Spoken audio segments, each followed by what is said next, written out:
Well, hey there, you're on the internet, I have some free time, and welcome to the Triple N Network, where all you newbie nib nerds can find all the news you'll need. Let's look at an ink today, shall we? Now, today's ink is by DeAtramentis, Indigo Blue, here in the 35 milliliter bottle, glass.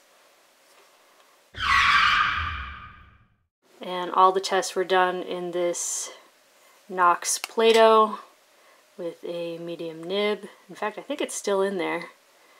But yeah, this nib is actually a bit wet because the nib actually has a decent little bit of flex to it, and I've flexed it so much that it's become a wet medium. So let's check out the chromatography. As you can see, there's sort of like a basic slate blue down at the bottom, kind of light, and then it goes into a slightly darker blue. And then right at the crest, or here in this little dip, you get this much darker blue. Let's check out the paper tests. Top down in density, Clairefontaine 90 grams per square meter. As you can see, it's a very... I don't know how else to describe it except to say that it's a very blue. It's a straightforward blue, but there's something about it that I really like. I said not much shading, but actually it seems like now that it's been dry for a while, there is a good bit of shading. The color is nice. Water test isn't bad. That's pretty there. It's a little feathery, a little explodey. 13 seconds to dry, but I hadn't quite figured out yet that the nib was pretty darn wet. So there was potential for show through because, yeah. Next is Rhodia, 80 grams per square meter, where again, I really like this color. I'm not sure I can put it into words, but I just kind of dig it. As you can see, decent shading. 18 seconds to dry, which I was confused by because I didn't yet know that I'd flexed the nib into being very wet. Yeah, no bleed, feather, spread, some show through. Here the water test isn't as good, but it also didn't explode the way it did before. So, yeah, if you're very sensitive to that, that might be an issue. Next is Tomoe River Paper, where I still really like the blue, but it almost takes on a bit of a purpley cast just because you get these little bits of red sheen all throughout it. I'm not sure I'm going to get it on camera, but since there's just little hints of it everywhere, it almost tricks your eye into thinking it's got a purplish background. But yeah, 25 seconds to dry, but again, this was a pretty wet nib, and this is Tomoe River Paper. That's essentially gone. No bleed through, but since it is a fairly dark blue, that might be troublesome for some people. Now, this is the old 20-pound copier paper, so it's very well behaved here.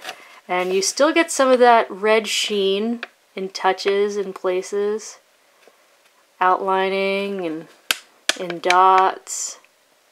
But yeah, 10 seconds to dry. No bleed, feather, spread. If you had to, you could read that, but it is very light and it did dye the paper a bit. No bleed through. God, I miss this paper. Next is Mead Notebook Paper, where I feel like it got lighter and flatter and grayer, and you can certainly see how bad the feathering got. 4 seconds to dry, though. But, yeah, no shading. It's very woolly. I did not like this combo, although, again, the nib was pretty wet. That's pretty ugly. That'd be difficult to read. That's pretty bad. And next is Moleskin Paper, which was just wow factor in all the wrong ways. I hope you can see that, just how bad this feathering is. I'm going to try and hold it really still so you can see this. Yeah, it's legitimately distracting. It's there's really not any shading left. It was just terrible. I mean, down here it actually starts to, I feel, affect the readability of some of this. I mean, it's, I mean, granted it was a wet medium nib, but still, it's still a medium, and that's, I mean, that's explodey, but it's kind of dark, readable-ish, about as readable as the rest of it, but yeah, that's pretty bad. That's some pretty serious show through, or bleed through, so. Well, there you go. That's DeAtramentis Indigo Blue. I actually like it as a very straightforward blue. It's well behaved on the types of papers that I prefer, which is, you know, copy paper and above. Yeah, it's well behaved. Overall, it doesn't dye the inside of the pen. It's a straightforward blue, but there's just something about it that I really like. So for your consideration from the Triple N Network, if you liked the video, please give it a thumbs up. If you'd like to see more, please subscribe to the channel, and thanks for watching. Bye.